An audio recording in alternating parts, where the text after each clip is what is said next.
Bruxelas. Neste momento, o Presidente da República vai reunir-se com empresários do turismo da Zona Centro. Antes da entrada para este encontro, vamos ouvir Marcelo Rebelo de Sousa.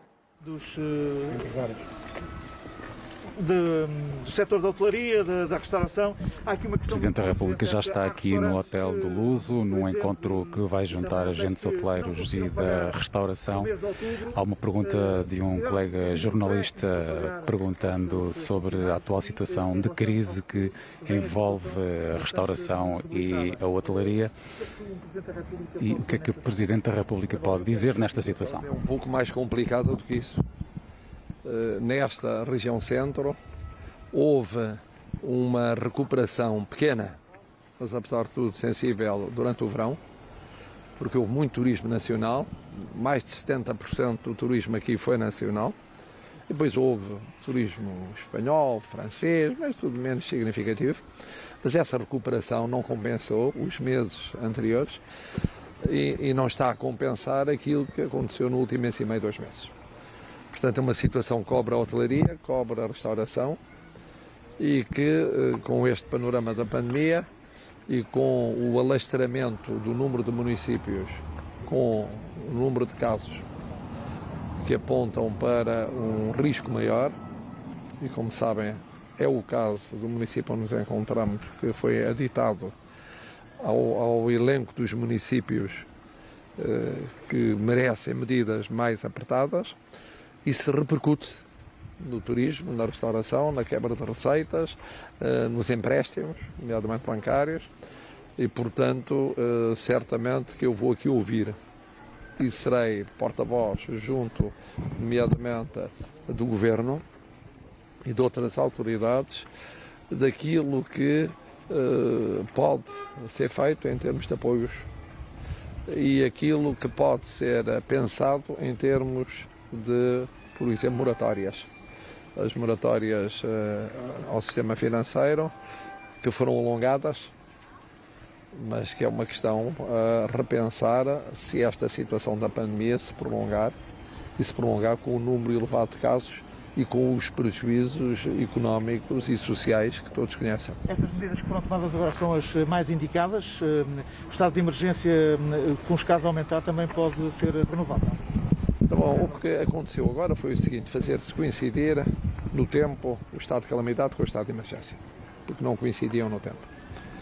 Depois, ver quantos municípios passarão para o estado de emergência que estão no estado de calamidade.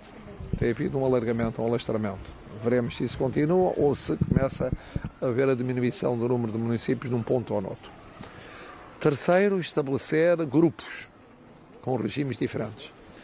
No topo, infelizmente topo no mau sentido, isto é, aqueles com mais casos e com situações de maior risco, com medidas mais fortes.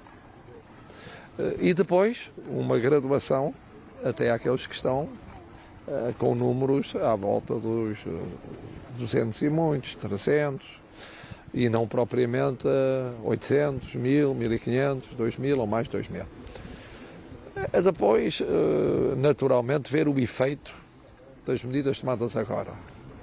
O recolher obrigatório, que aparentemente tem um efeito importante nas pessoas, psicológico, e pode ter também em termos de saúde pública. E vamos ver esta experiência que se vai ensaiar este fim de semana e no outro fim de semana, relativamente ao fechamento, que é um confinamento em larga medida, muito apertado, atendendo à evolução do número de mortos e do número de internados em cuidados intensivos. Para a semana eu receber os partidos, ouvi-los sobre a eventual renovação do estado de emergência por mais 15 dias, até, portanto, ao dia 8 de dezembro, e ouvi-los sobre se é de manter o recolher obrigatório, se há que, na diferenciação de regimes que o Governo vai estabelecer, tomar medidas, e que medidas até onde mais duras para os que estão nas piores circunstâncias, e isso fixar um horizonte para os portugueses saberem aquilo com que contam já em dezembro. Porque depois, a partir daí, quer dizer, e essa conversa já vou ter agora com os partidos, é saber um bocadinho o que é que eles pensam sobre o mês de dezembro. O mês de dezembro inclui o Natal, inclui até ao fim do ano. Saber, como sabem, eu fui o primeiro, ainda a Presidente da Comissão Europeia não tinha dito nada, primeiro a dar a má notícia que não desejava, de que tinha que se mudar o estilo de Natal que sempre tivemos. Reduzindo o número de pessoas, dividindo o número de pessoas. O Natal este ano é muito longo, é muito comprido, porque vai de 24, uma quinta-feira, 25 sexta, 26 sábado e 27 domingo. E, portanto, ver como gerir essa realidade. E eu penso que isso estará, obviamente, nas conversas com os partidos, estará na audiência que eu darei ao Sr. Primeiro-Ministro, estará na posição do Governo, estará nas nossas cabeças para, em tempo oportuno e com o tempo, os portugueses irem sabendo aquilo que está a refletir sobre o Natal e o fim do ano. Presidente, gostávamos de o ouvir sobre a solução política encontrada para os Açores. Falou com o representante da República nos Açores para viabilizar, digamos assim, esta solução? Sim, a questão é muito simples. Eu diria em 3 pontos muito simples. O primeiro ponto é: eu gostei da forma como se processou o relacionamento entre o Presidente Vasco Cordeiro e o Presidente Bolieiro. Houve uma transição pacífica, civilizada, a pensar na pandemia e, portanto, em fazer a transição o mais rápido possível, que contrasta com algumas transições em democracias antigas e em que a transição às vezes parece muito difícil. Aqui não foi fácil. Em segundo lugar, quem era competente para decidir era o Sr. Representante da República para a região autónoma dos Açores e que, a meu ver, respeitou a Constituição.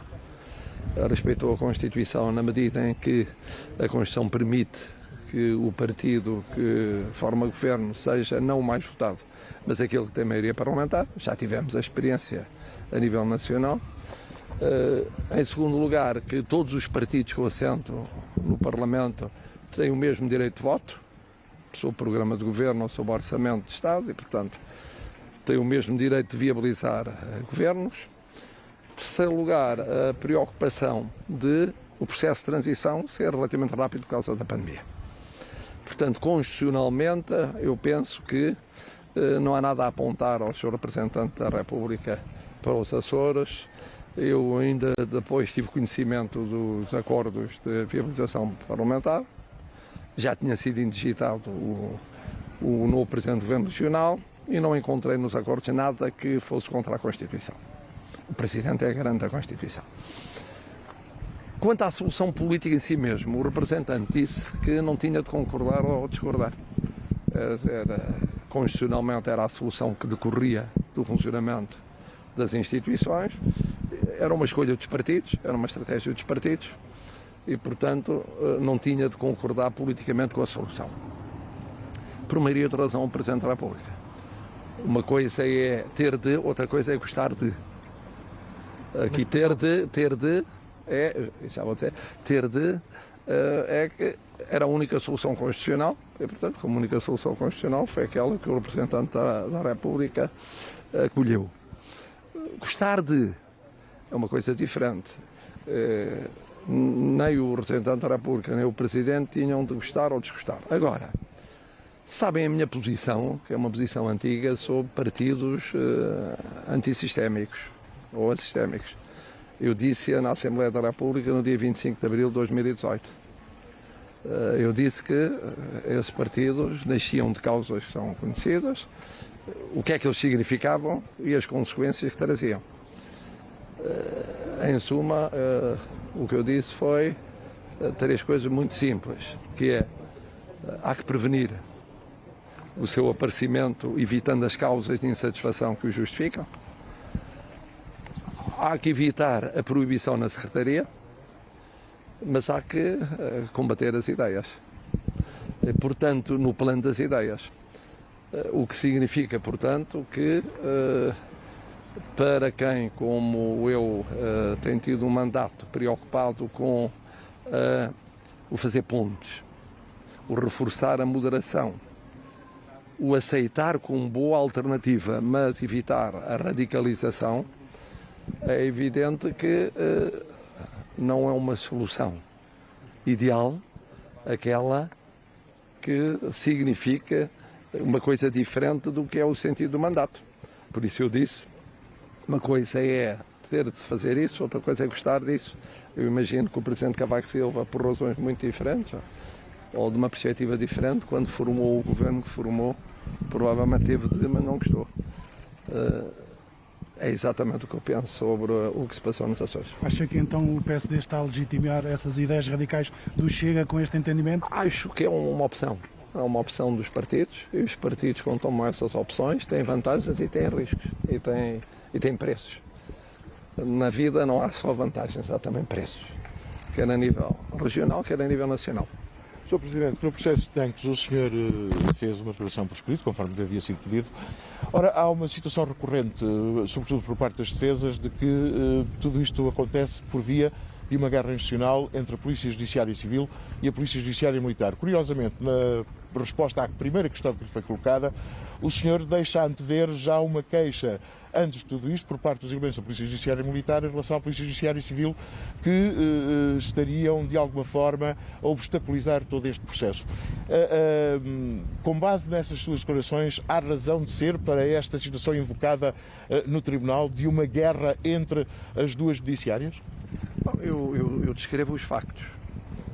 E o que eu digo nos factos é que, depois de ter visitado por minha iniciativa Tancos, eu sugeri uma reunião para perceber o que tinha passado, e nessa reunião, de facto, não apenas um, mas mais do que um elemento ligados à Polícia Judiciária Militar se queixaram do Ministério Público e da Polícia Judiciária. Do Ministério Público por ter chamado a si a direção da investigação, da Polícia Judiciária por, diziam, estar a intervir, dificultando a intervenção da Polícia Judiciária Militar.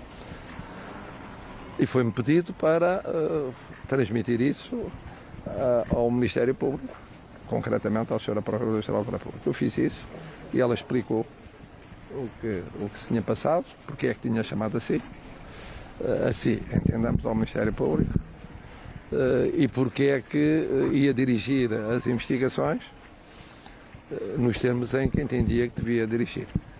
A partir desse momento, o Presidente da República só podia tomar uma atitude, que é naturalmente de passar a acompanhar o que ia suceder, no limite da lei e respeitando a autonomia do Ministério Público, tendo como interlocutora a Procuradora-Geral da República. Pois quem dirigia as investigações era o Ministério Público. Não ia falar nem com a Polícia Judiciária, nem com a Judiciária Militar, ia falar com o Ministério Público. Foi por isso que nunca falei com o Sr. Diretor da Polícia Judiciária Militar. Muito obrigado. Só uma última questão. A viabilização ou não do Orçamento do Estado para 2020 continua a ser uma das grandes preocupações? Quer dizer, nós todos temos a noção da gravidade da pandemia. Todos nós temos a noção, é disso que eu venho falar aqui, da gravidade para a economia portuguesa da situação da pandemia em que estamos. E que pode alongar, segundo algumas previsões, a crise em Portugal para mais de 1 ano ou 2 anos. Ser muito mais anos, ser 3 ou 3 anos e meio. Neste quadro, é 1000 vezes preferível ter um orçamento para 21 passado na Assembleia da República do que não ter, e ter de governar por duodécimos. Isto parece-te uma evidência. Quer dizer, parece-me evidente, qualquer pessoa percebe isso. E, portanto, aquilo que eu espero é que haja isso presente na votação na especialidade, que começa agora dentro de dias, e na votação final global.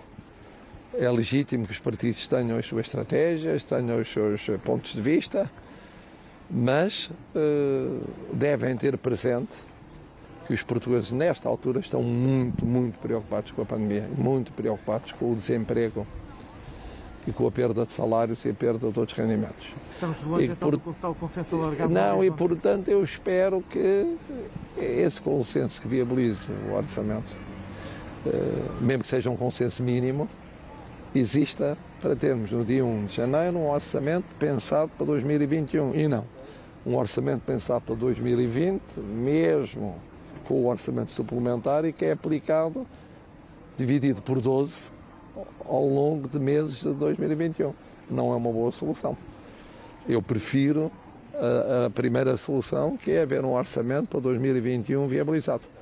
Muito obrigado. Muito obrigado. Declarações do Presidente da República aqui à porta do Grande Hotel do Luso, a falar sobre vários temas de atualidade, para já a dizer que, nesta ponta final, a dizer que prefere que o orçamento para o próximo ano seja viabilizado, a não fugir às questões do processo de Tancos e também a comentar pela primeira vez a solução política encontrada para a região autónoma dos Açores, a dizer Marcelo Rebelo de Sousa que não é a solução ideal e que tem alguns riscos. Marcelo Rebelo de Sousa que agora entra para o Grande Hotel do Luso, onde vai conversar com agentes da área do turismo e da restauração sobre esta crise provocada pela pandemia.